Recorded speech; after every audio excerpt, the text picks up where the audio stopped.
Good morning, gorgeous people. How are we doing?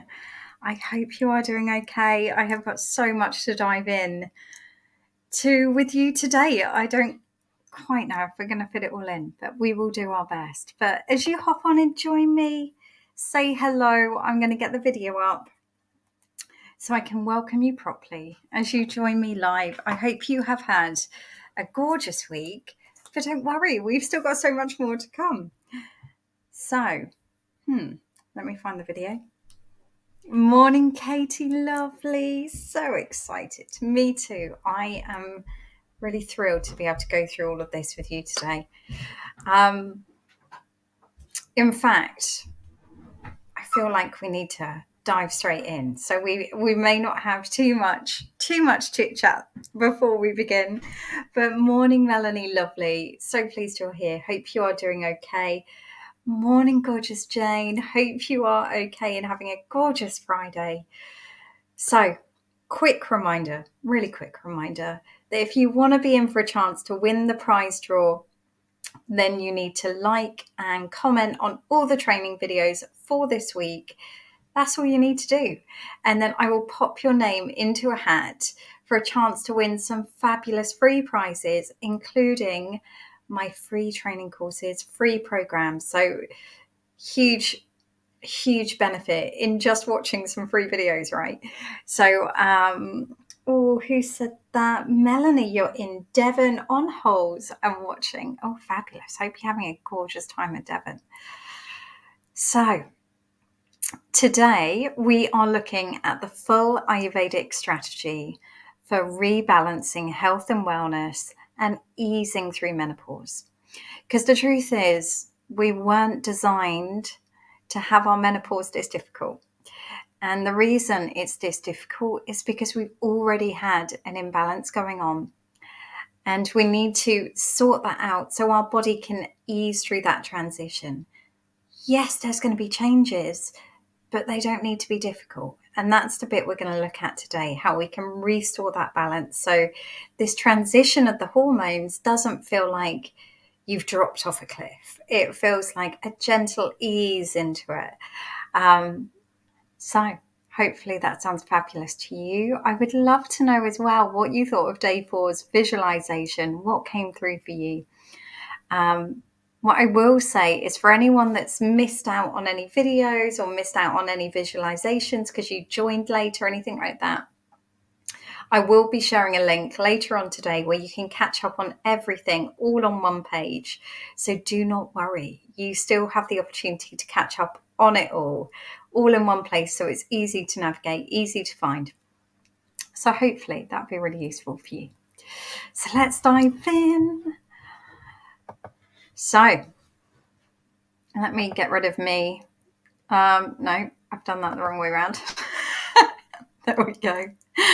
And get rid of the banner so we can actually see the slides. So let's have a little reminder of what an imbalance actually looks like.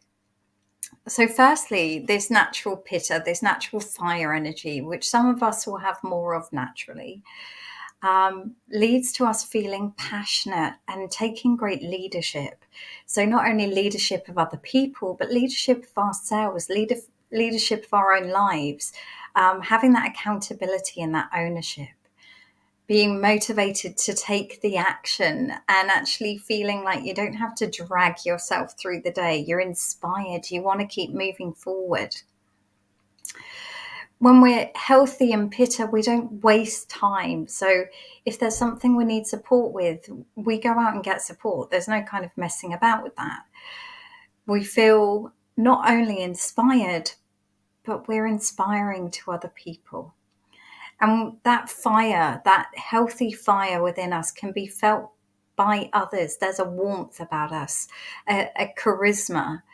I think when I think of like pitta in its healthiest form, I would think of someone like Barack Obama, who just gets stuff done, but with ease, and he makes it look effortless and people feel warm to him. Whereas when it goes out of balance, when it goes into excess, this is when we can start to see problems. So we might find that we feel more rageful or angry, or we start getting hangry or snappy with those we love. We feel impatient, like a lack of tolerance. And we can have that feeling of like, no one else can do it better than me. I may as well do it myself. There's no point asking anyone else to help me because no one's going to do it as good as me, or I'll have to have an argument about it, and we can make up these stories in our heads. So what we do is just try to do it all ourselves. And even if someone asks us for help, if they can help us, we're less likely to accept it because we're in that mindset of, well, they won't do it as well, or I'll have to explain it to them and I can't be bothered with that and I'm too impatient. One thing I've really noticed with me when my pitter's in excess, I can become really cynical, really judgmental of the world, kind of feeling like I can't trust other people, or kind of that what's the point energy, which is really not a nice place to be. We can find we just avoid or suppress our emotions because they feel inconvenient. We haven't got time for them. We just need to get stuff done. We're in that constant adrenaline overload mode. And this kind of leads to us beating ourselves up, beating others up, feeling like we should be doing more, that we should have more, that we should have achieved more, even if we're working a million miles an hour. Often we find ourselves overworking. I know that when my pitta was in excess, it wasn't unusual for me to be doing 12, 14, 16-hour days because I just couldn't get off that. It felt like a merry-go-round that was spinning so fast. And I was really critical of myself, really overly disciplined. I was really structured in how I would do stuff. And on the days when I didn't want to do it, I would beat myself up till I did it. And eventually the outcome is burnout. We literally allow that fire to burn through our body, burn through our nervous system. Our adrenals go out of whack. They just cannot cope anymore. And we find ourselves just in this place of not being able to do anything. We've just burnt up all the fuel we've got available. So we talked about what's the recipe for that? What's the solution? And one of the things that I've noticed from a nervous system point of view with dealing with excess pitta is coming back to this place of self-love. Because when we're really judging others, we're just judging ourselves. Our expectations of ourselves and of other people is just so high. And what we're really saying on that internal level is, I'm not good enough. And that's a horrible place to be, right? That feeling of just constantly feeling like you're not good enough. So the remedy is that self-love. It's that self-compassion. And the difficulty can be that when we're in this place of adrenaline overload, self-love and self-compassion, we want to avoid. It feels inconvenient, it's emotional, and actually we just want to be productive. So we have to find that within us to stop, be still, give ourselves what we need, what we really need. And watch as that self-love kind of transforms our experience. Then we looked at Vata. So this is what happens when we, from an Ayurvedic point of view, the energy of air, or the energy pattern of air and ether is in our system. And we need this. Again, like Pitta, we need a bit of all of these energies. So in its healthiest form, this is what allows us to be creative. It gives us our ideas. It allows us to feel connected with that kind of collective consciousness where we've got a whole raft of ideas and inspiration that we can just tap into. We feel intuitive. We can really hear what our next step should be. So around our dharma and our purpose and what we should be doing with our life. So that bigger picture. Not only do we feel connected to ourselves when we're healthy in Vata, we also feel connected to everyone around us. There's this It's a connection to our spiritual self. So that part of us that knows that actually we're all just energy. We're all just humans doing the best we can in this lifetime.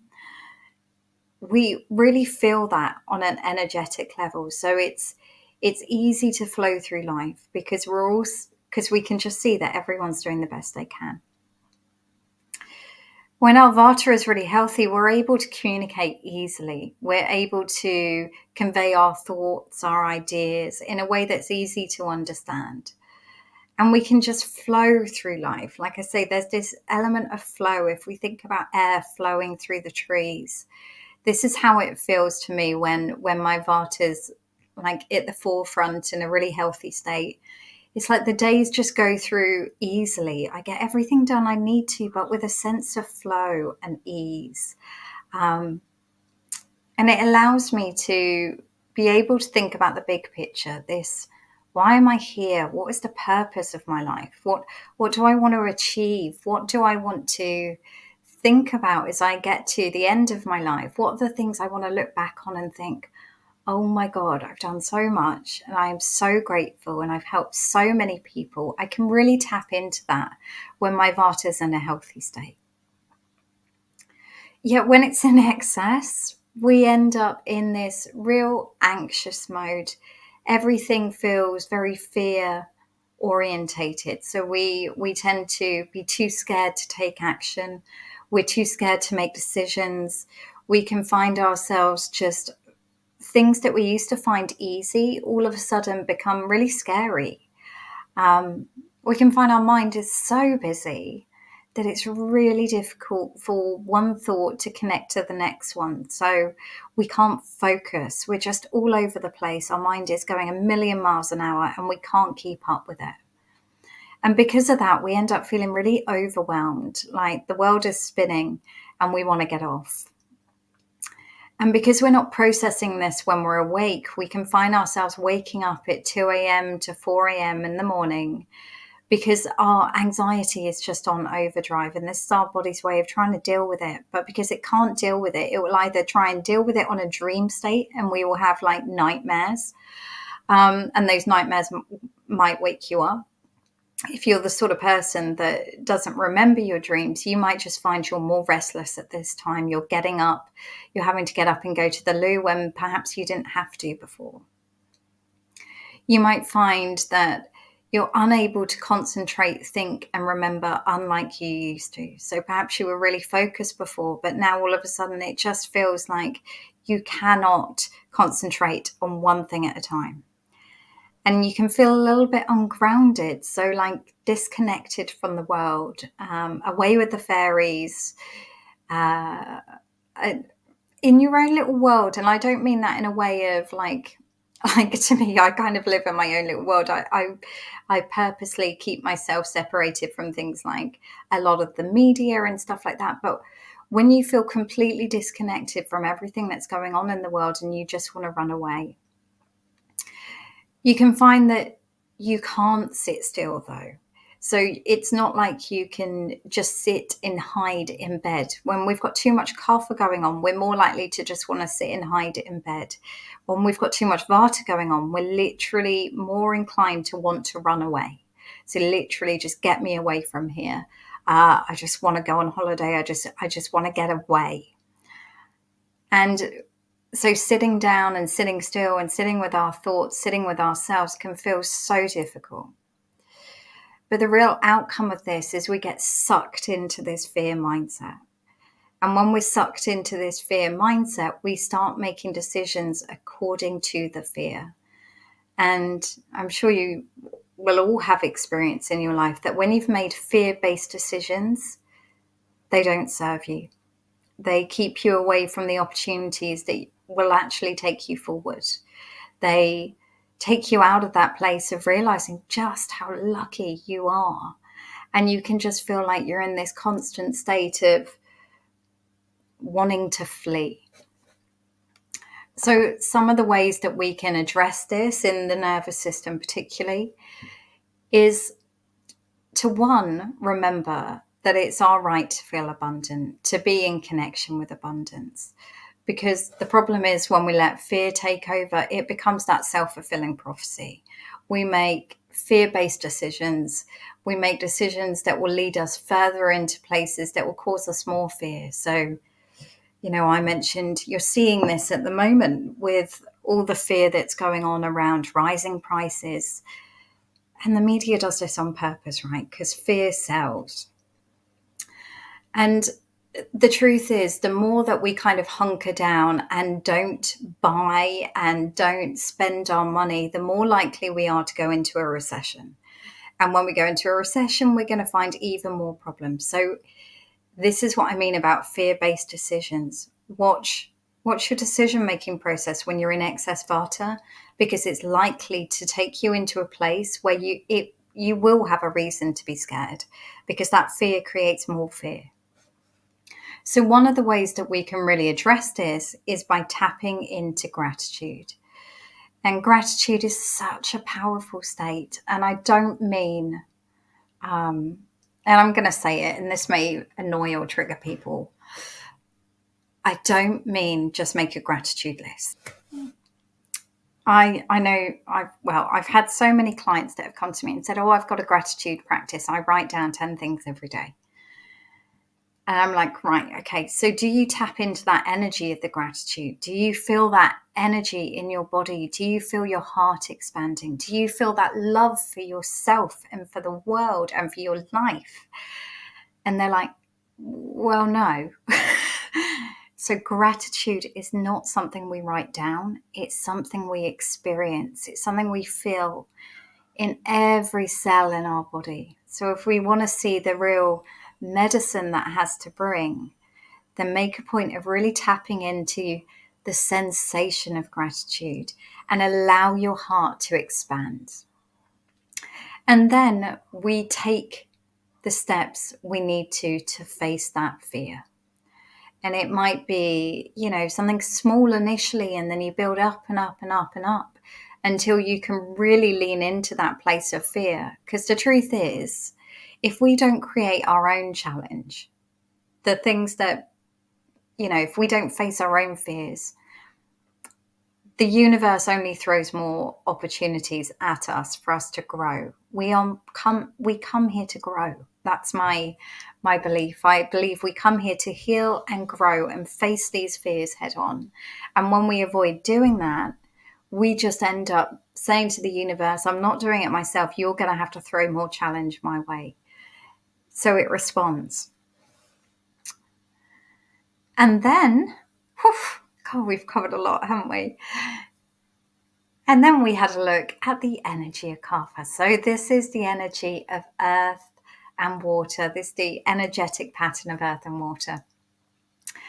And again, we need this. This is what keeps us feeling grounded and safe and stable. And it allows us to feel loved and be loving and feel cared for and caring. It allows us to feel calm and kind and nurtured and nourished. And it is so, so important for not only our nervous system, but our immune system. And this tends to be the area where we can go out of balance in because we've spent too much time in the other energies. Or if we naturally have a lot of this energy, then we can find we have a lot of judgment towards it. It can be one of those things that perhaps we call ourselves lazy or unmotivated and can be really unkind to ourselves. So when it's in excess, it makes us feel low. We get that heaviness, that stodginess within inside, that kind of emotional stodginess. That sinking feeling in your belly or a heaviness on our chest where we just want to hide away from the world, under the covers, don't want to get out of bed in the morning, just want to lay there another hour, or it's like another 5 minutes, then another 5 minutes, then another 5 minutes. And before you know it, you're getting up far later than you intended. You can find that you've lost that spark, lost that mojo, and nothing feels exciting anymore. You want to shut away from the world. So kind of shut yourself in Instead of like Vata where you want to run away, here it's like you want to bunker down. You just want everyone to leave you alone. Your mind can feel really slow and heavy and foggy, like you're wading through treacle. Like you cannot think, and it can feel so frustrating because you realize it's happening, but you can't seem to move yourself through it. Or you find that it takes you a lot longer to remember things or to think about things, and you feel like I'm sure I used to be quicker at this. And we can find ourselves getting resentful because when our kapha is in excess, we can feel like we've been looking after everyone else, no one's been looking after me, and get into that real victim mentality, like projecting outwards that it's everyone's job to take care of you because that's perhaps what you've been doing. But the truth is, and we all know it, right? Our health, our well being, our happiness is no one's responsibility but ours. But when we're in this excess kapha, we can forget that. We can really get pulled into that place of feeling like other people should be kinder to us, other people should be taking care of us, other people should be helping you. And it may sound harsh, but no one's obliged to help you. No one's obliged to be kind to you or do nice things for you or even be, a decent human being. No one's obliged. So we have to remind ourselves of this when we're in this excess kapha, that actually your happiness, your well-being, your health is on you. That's what it comes down to. We can find ourselves just focusing on the past, being drawn into that, either looking back through rose tinted glasses or looking back from a place of poor me, look at everything I've been through. They don't understand. Because the truth is, everyone I know, and I've worked with a lot of people in not only in this role, but in my previous career, I worked in HR, and I used to talk to people and they would tell me things that, perhaps they hadn't told anyone else. And the thing that it made me realize is everyone has so much baggage. And we have a choice in that situation. We have a choice to let that baggage control us, control our future, or we heal and we allow ourselves to take ownership of that and work through that. And so this kapha can lead us to feeling really stuck, really like we can't get out of it, like we're in this vicious loop and we're beating ourselves up and we feel really low and we wish we had motivation, and it drags us deeper and deeper until eventually we're in depression. And we've got that big black cloud that's hanging over us constantly and nothing can make us happy. And things we used to enjoy just do not have the same effect anymore. So what can we do about this? Well, from an Ayurvedic point of view, one of the things you will see in the books and in the training courses and the experts saying is you need to move your body. And I completely agree. I do 100%. However, what I have found from working with clients, working with myself, is actually when I'm in that really heavy, stuck energy, moving my body feels like something I am not capable of doing. I feel like that just feels like a million miles away from what I'm capable of in that moment. So like we did on day 4, so yesterday, we can start that movement coming through our energy by tapping into the things that are going to motivate us, by tapping into our purpose, tapping into that big vision, tapping into remembering actually we get one life and it's blooming precious. So what are we doing wasting it? And this can lead us to take the radical action that we need to take. Even if that radical action is literally taking a 5-minute walk around the block, you will start to see a difference in your energy just by doing that. So, just a bit of a reminder. So I want to be really open and honest here that we've just scraped the surface during these 5 days, and there's so much more I want to share with you, but I'm not going to have time to go into it in a 5-day free course. It's just not possible. So, a reminder of all the things that will affect your nervous system. Today, this week, we really focused on our mind. We really focused on our energy. But the truth is, our nervous system is affected by so many things. It's affected by us eating the wrong foods for our body type. And I am not talking about unhealthy foods here. So, this isn't about, well, if you're eating donuts, that's going to affect your nervous system. Potentially, yes. But actually, for someone else, it could be eating nightshade vegetables is going to keep you more in a pitta state. It's going to keep you more in that anger state. And I know that's certainly the case for me when my pitta is in excess. We could be doing the wrong type of exercise or the wrong frequency of exercise for our body type. So again, when my pitta was in excess, I was going for runs every day. It was the worst possible thing I could have been doing in that moment. But I was telling myself that was the healthy thing to do, because in the West, you eat salads, you move your body, you're healthy. But that really isn't the case.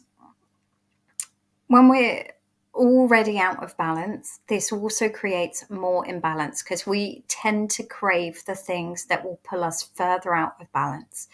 So again, that's going to continue to affect our nervous system. A bit like when we're in that adrenaline overload, using pitta as an example, we're going to crave more things that are going to create more and more adrenaline in the body. We're not going to want to stop. We're not going to want to rest. We can find the environment we're in. So our physical environment, the places we spend our time in can also affect our nervous system. The relationships in our life, whether we're actually digesting food effectively. So if our agni or digestive fire, in Western terms, this would be like your metabolism. If this is out of whack, then actually the food you're taking into your body, you're not going to be taking the appropriate amount of nutrients from it. So it doesn't matter what you're eating. If you're not digesting it effectively, that will be affecting your body, and in turn will be affecting your nervous system. The time of year, our time of life, these all affect our nervous systems.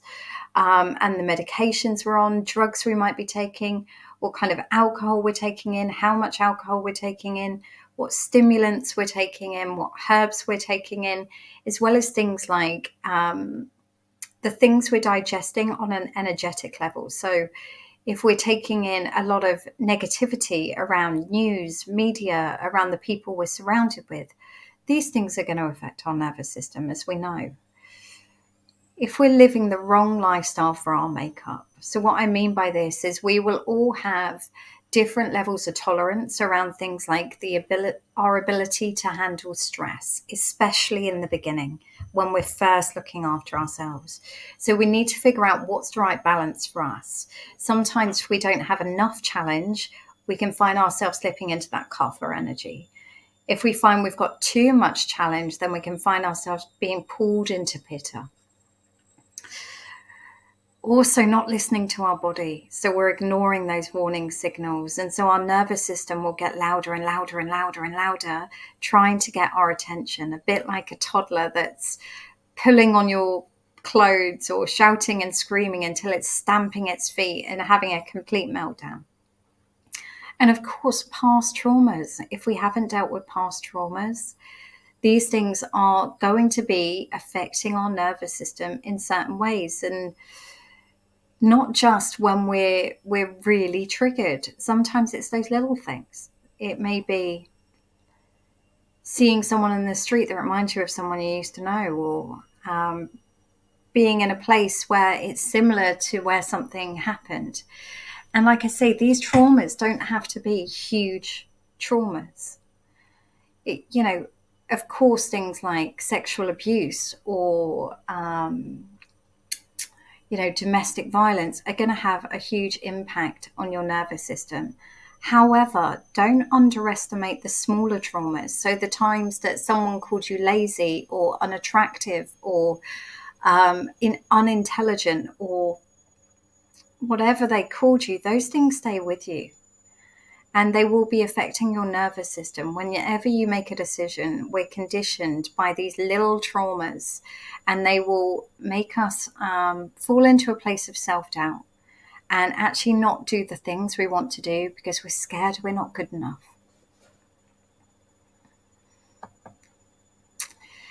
And just to kind of like, again, full disclosure, everything we've covered this week will certainly help many of these issues.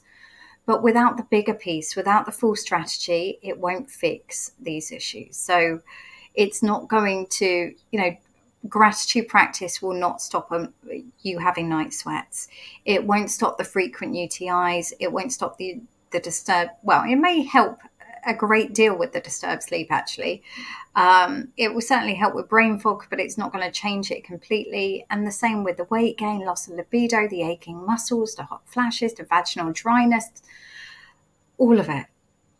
We need to be realistic here. If we're going to be easing through menopause, then we need to consider everything we're doing to our body, everything that's going on in our life.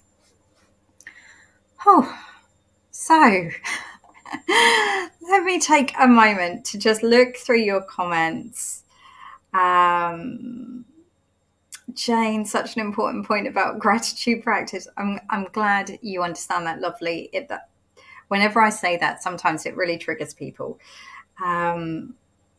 Beverly, still on your bed, still tired today. You swing from wanting to run on holiday to get out of bed with brain fog and slow. Yeah, so that kapha energy and the vata energy can like be a kind of swing we can go between. And the same with the pitta and the kapha energy. We can swing between the two when we're out of balance. So excess pitta, overdoing it, excess kapha, don't want to do anything, excess vata, feeling completely anxious and overwhelmed, excess vata, excess kapha, just hide away from the world and get into bed. So sorry, just looking through your comments. Katie, you know the excess kapha things too well. And I think we've all experienced it at certain points, lovely, definitely. Beverly, Heel, I'm done carrying that bag. It can sod off now. If only it was that simple, lovely, that we could just go, right, sod off. Janine, breathwork is my go-to. I love breathwork too. Huge, huge part of my practice now. If I'm heavy and low it tends to lead to movement. Yep, no, completely get it. So let's have a look at the full strategy. So first and foremost, we need to understand where we are. So this is about really understanding where the imbalance is. So this is, again, and I cannot emphasize this enough, it's so important to consider everything. So we need to, and anyone that's been through an intake session with me will know that my form, bless you, thank you all for completing them. I really do appreciate the time and attention you put into those forms. But my form for my intake session is probably about 8 pages long, I think. And it looks at everything, because the truth is we need to look at everything. And then we have like another 60-minute call, and then we have another half-hour call to go through like a plan to create balance. So it's so important we get this first step completely right. So it's about figuring out where we are now and what is our natural state of balance. And then we can create a plan to move from point A to point B. And this can be, sometimes it's big things, but the majority of the time that I'm working with people, it will be tiny little tweaks that we can do that will make a huge, huge difference in people's lives. I know I had one of my calls last week with my menopause group, and they were saying that it's just amazing that they don't feel like they've made huge changes, but they're already seeing huge results.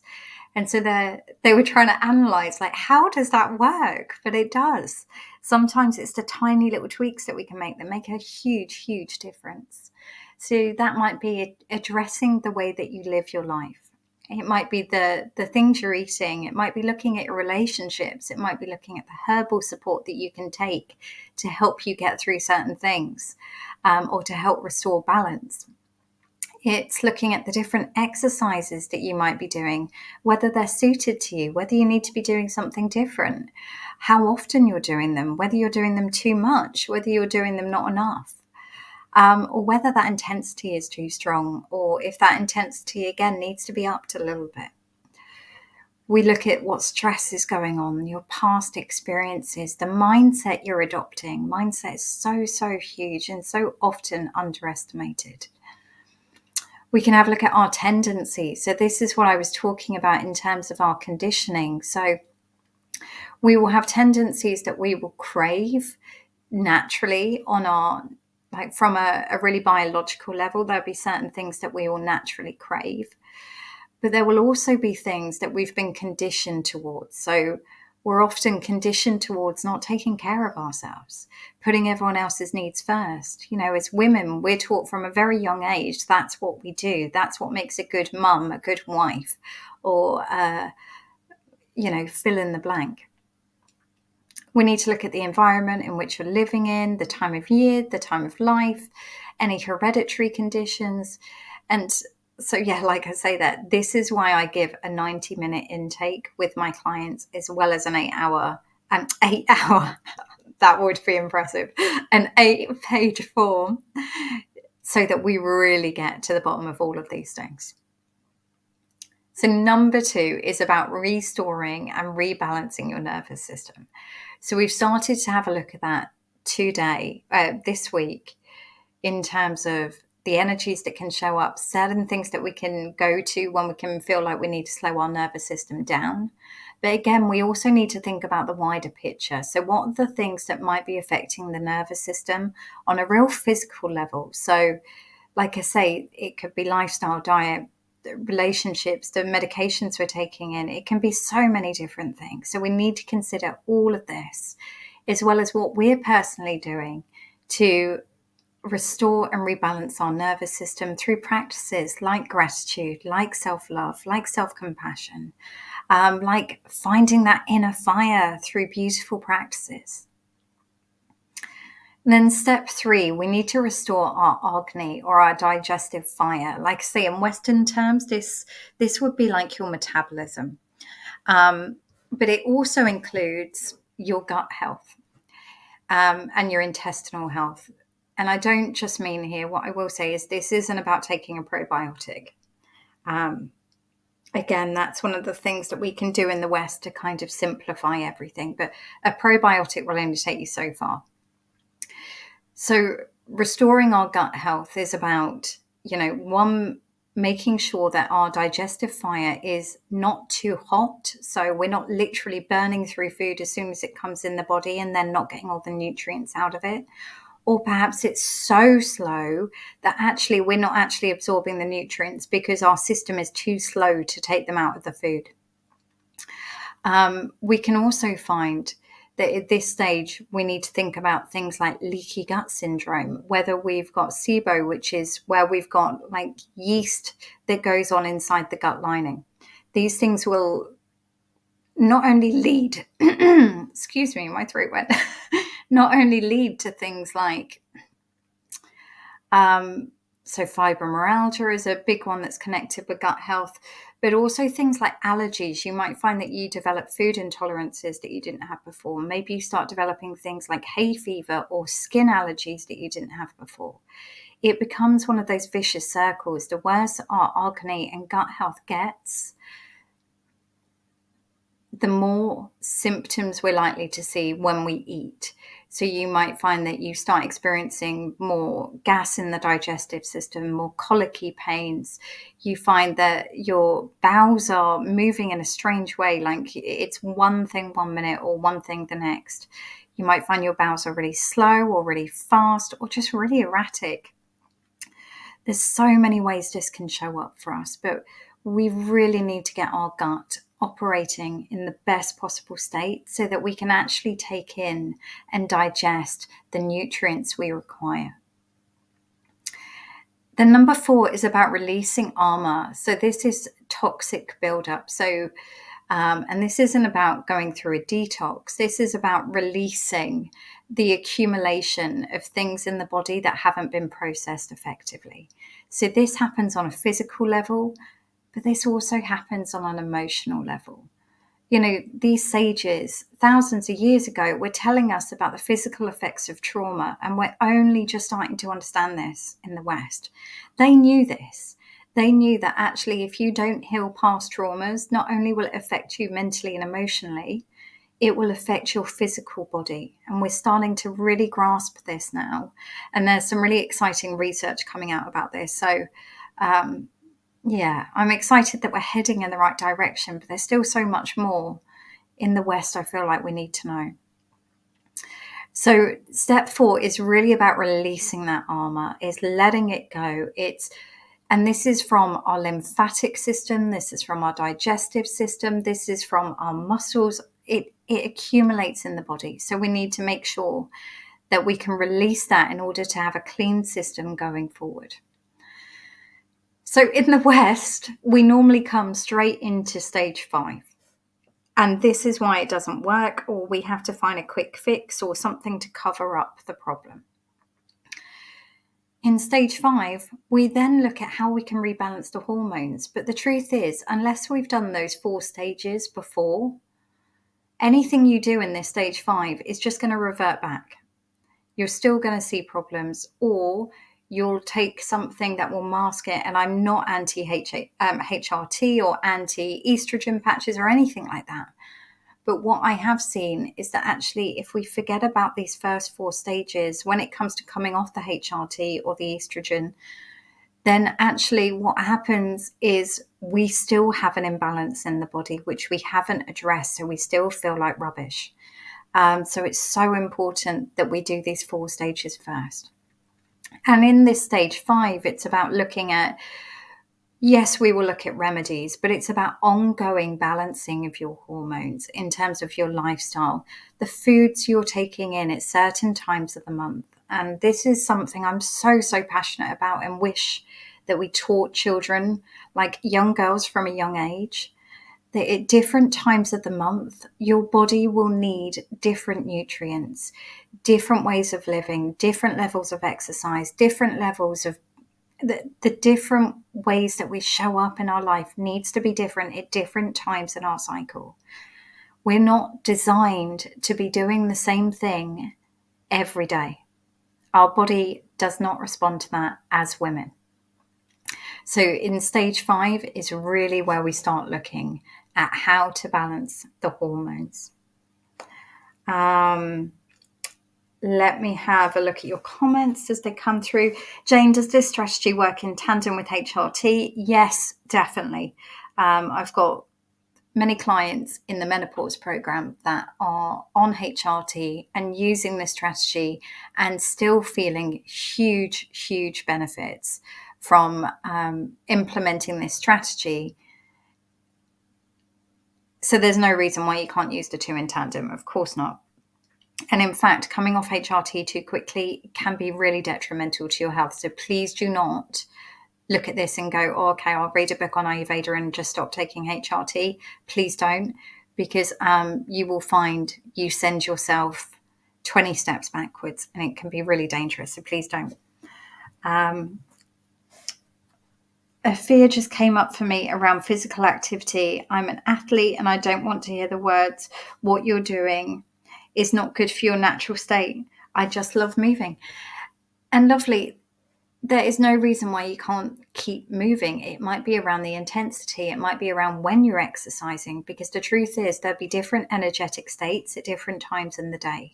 So we need to work with our body, the times of day, the time of year, what's going on for us in terms of our mental and emotional state, in terms of our exercise. And so, yeah, I really wouldn't worry about that. And I always work with the person. I'm not going to tell you to give up everything you enjoy, because if someone had ever done that to me, I would have run a mile. Yeah. So whether that's food or exercise or lifestyle, we work through it. And we also will uncover what's that about? Because sometimes if we find we're relying so heavily on something like exercise, there's a reason for it. And there might be some uncovering work there to do. So if that makes sense, without presuming anything, lovely, that may not be the case for you. Beverly, just had toast and immediately my tummy is bloated. Yeah, lovely. We need to restore your gut health. 2 years ago, developed an allergy to pool chemicals after years of swimming, coincided with hormonal upheaval. And this is it. When we go into menopause, what it does is it brings the imbalance to the forefront. So it's kind of like, say, a spinning top that just gets faster and faster and faster. The imbalance gets bigger and bigger and bigger. Well, that's why. And you may find this if you've got an imbalance in the body and you go into a state of stress because something's going on, you will get ill. Whereas actually, if you're in a healthy state and you have stress come up in your life, no matter how big that is, you feel the ability to deal with it. So it's a similar type thing. The physical stress on your body of menopause will bring those imbalances to the surface. Jane, your Olympic bid is back on. Fabulous. So, a reminder that this part is so important. You cannot just have the Ayurvedic wisdom. I have run through the Ayurvedic wisdom in that strategy. Obviously, we haven't gone into the nitty gritty of what that involves.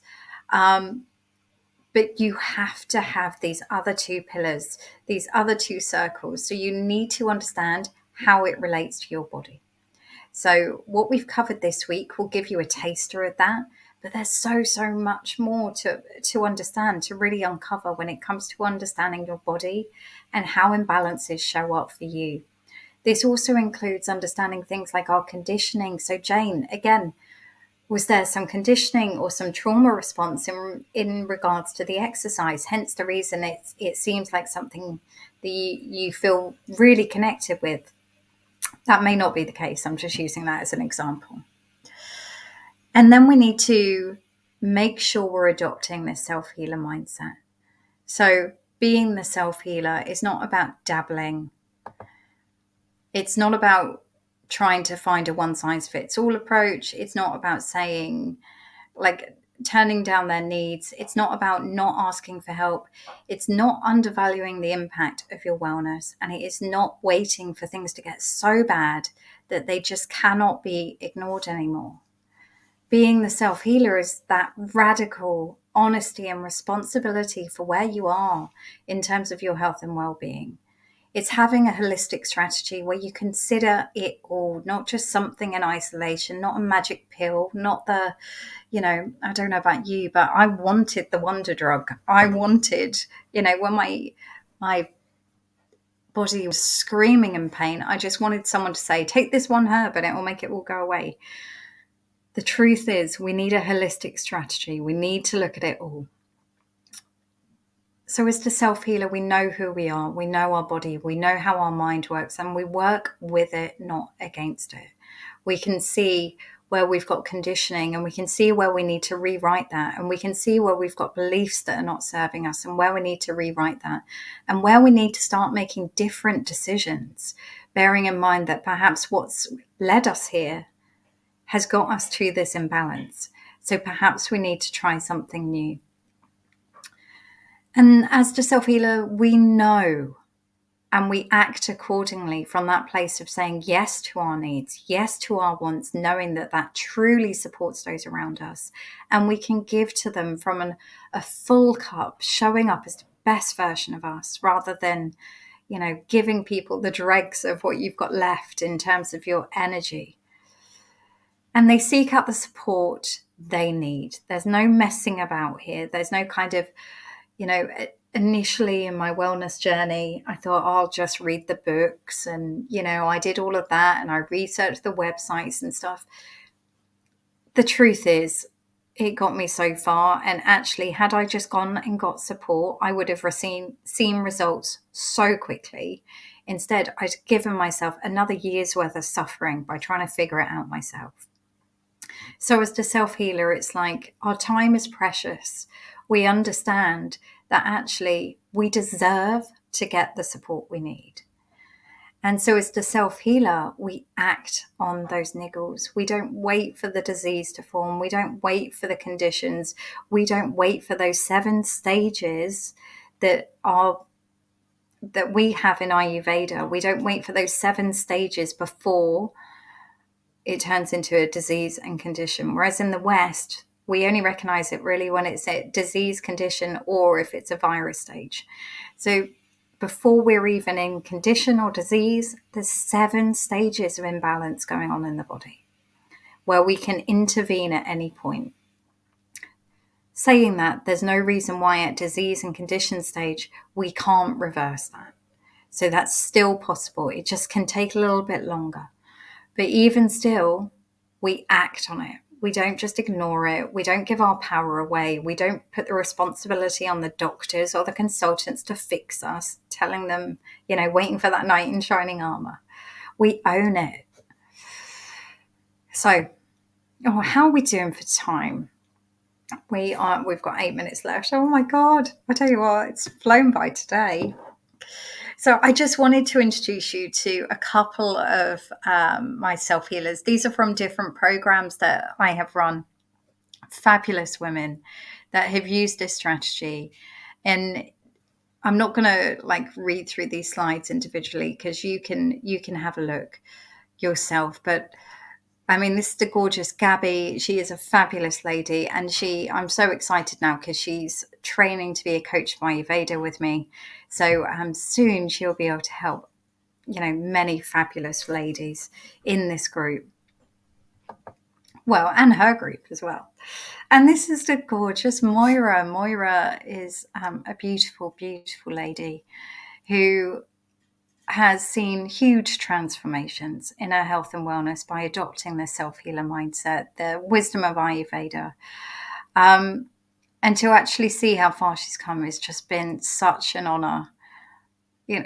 I'll be honest, I can't talk to most of these ladies without crying because I'm just so overwhelmed by how well they've done and the decisions they made to put themselves first, because I know it's not always easy and I know that can be scary, and they leapt in and they've seen the results because of it, and super, super proud of these ladies. They're fabulous. So I wanted to, as I said, this week is not about me selling you anything. This week has been all about you and your benefit and nurturing your nervous system. But just a reminder, I did mention at the beginning of the week that next week I will be opening up the doors to my easing into the Vata phase, which is my gorgeous perimenopause and menopause program, where you are supported through this strategy. And we will go into it in more detail next week in here, 11 o'clock. Come join me for a live Q&A in here, and you can ask me questions about everything we've covered this week that you want more information on, or whether you've got any questions about easing into the Vata phase. I am very happy to go through that. But just for now, I am opening up the wait list. So the people that join the wait list will get first access. They will get early bird discount plus some extra special bonuses. So if this feels like something that your soul needs or your body is longing for, then join that wait list. There's no obligation to sign up, but you will get first access when I open the doors on Monday. And if you take nothing else from this week, please, I would love for you to consider more this idea of stepping from the wellness seeker into a self-healer, because the truth is you're all capable. You all have the ability to transform your health and wellness. And yes, you might need support on that journey, but please do not underestimate the power that you have. I think that is all I wanted to share with you today. 4 minutes till 12 o'clock. So let me have a quick look through the comments. Jane, no trauma. It's just something that I'm good at and that energizes me. I feel lucky that my body loves to move the way it does. Inherited in your genes and brought up into physical and active family. I love that. Beautiful. So it sounds like a really positive, nurturing thing for you. Katie, you've always been someone that doesn't ask for support. Me too. Really bad at it. I used to be so bad at it that even if it was something I had no clue about, I would try and fumble through. Hence the reason I spent a whole year getting out books on Ayurveda, researching Ayurveda until I was like, I need to get some support with this. And I know I'm really conscious that it sounds like I'm trying to sell to you. But the truth is, I know how much of a struggle that was. And I know how frustrating it was. And I know looking back now, I could have saved myself a year's worth of suffering just by getting the support I needed. So now, and I've had to really develop this muscle. I've had to really lean into it when it felt uncomfortable. Now, if I need support with anything, I ask. So, in the house, my girls are 16 and 17, and they will often do the dinner. I would say to them, can you do dinner tonight? Yeah, no problem. They'll do dinner. My husband does the cleaning in the house. It makes it sound like I do nothing. I tend to do some stuff. But, also with, if there's something I don't understand in my business, I'll hire someone or I'll go get a coach or, all of these things. I just do it now. Whereas that took me so long to get into that mindset, and it saved me so much time and effort and struggle and allowed me to get to where I am today. So I would really encourage you to think about it.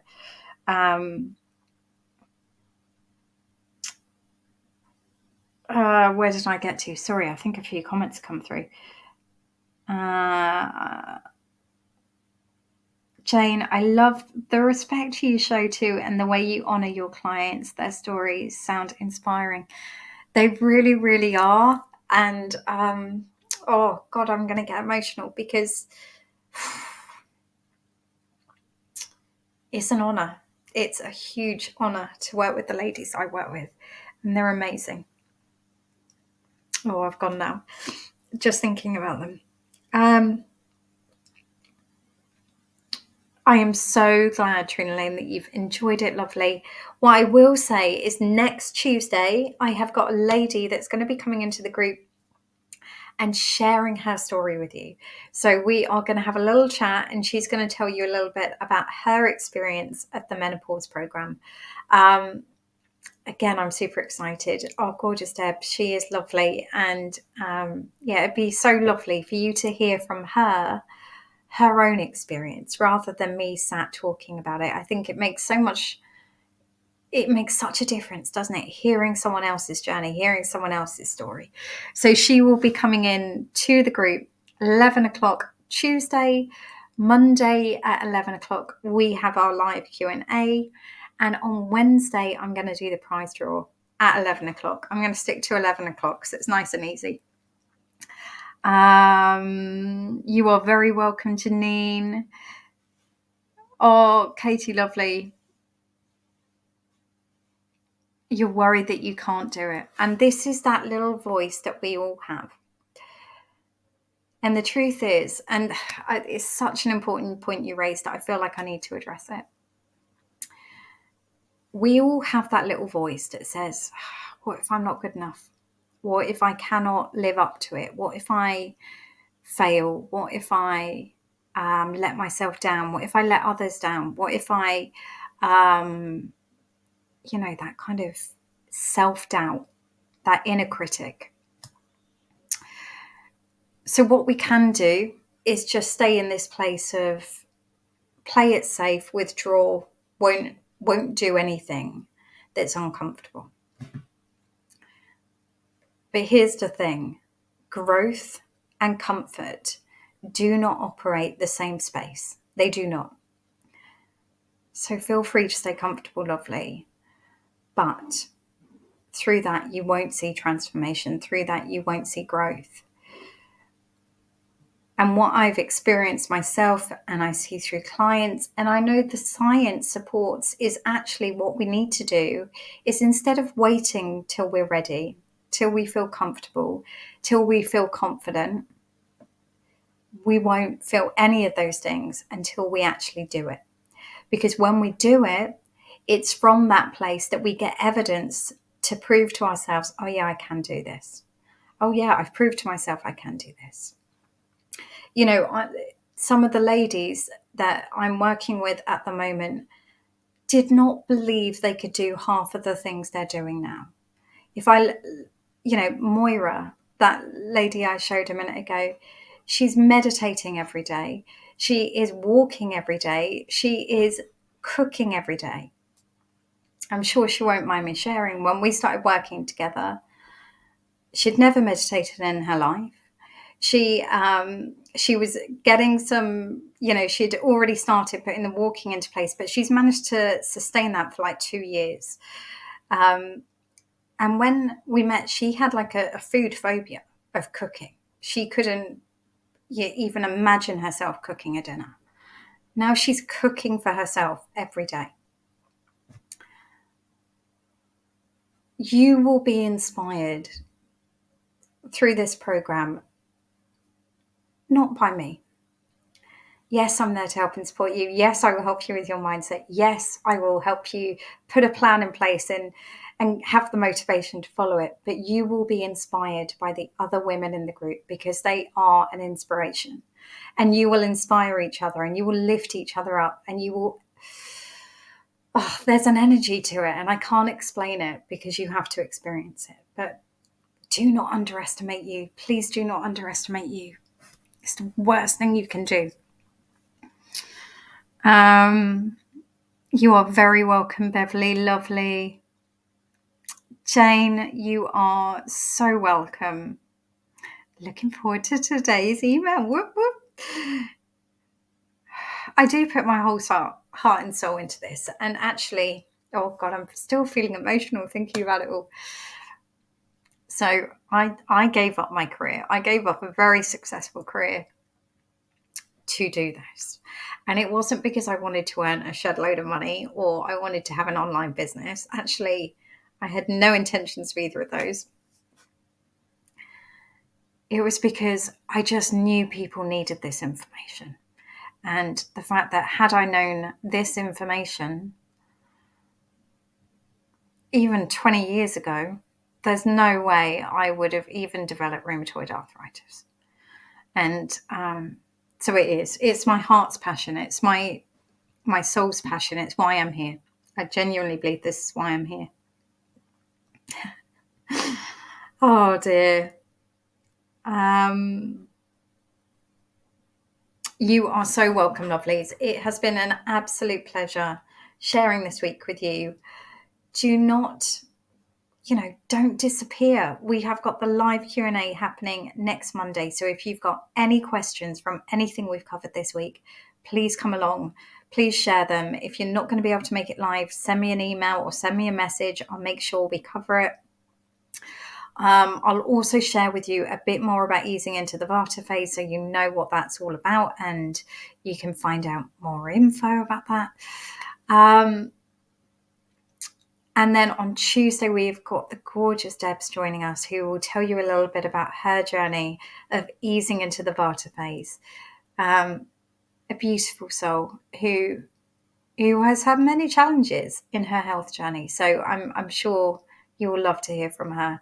And then on Wednesday, we have the prize draw. So make sure to like and comment on all the training videos for this week. Otherwise, I am wishing you the most beautiful weekend.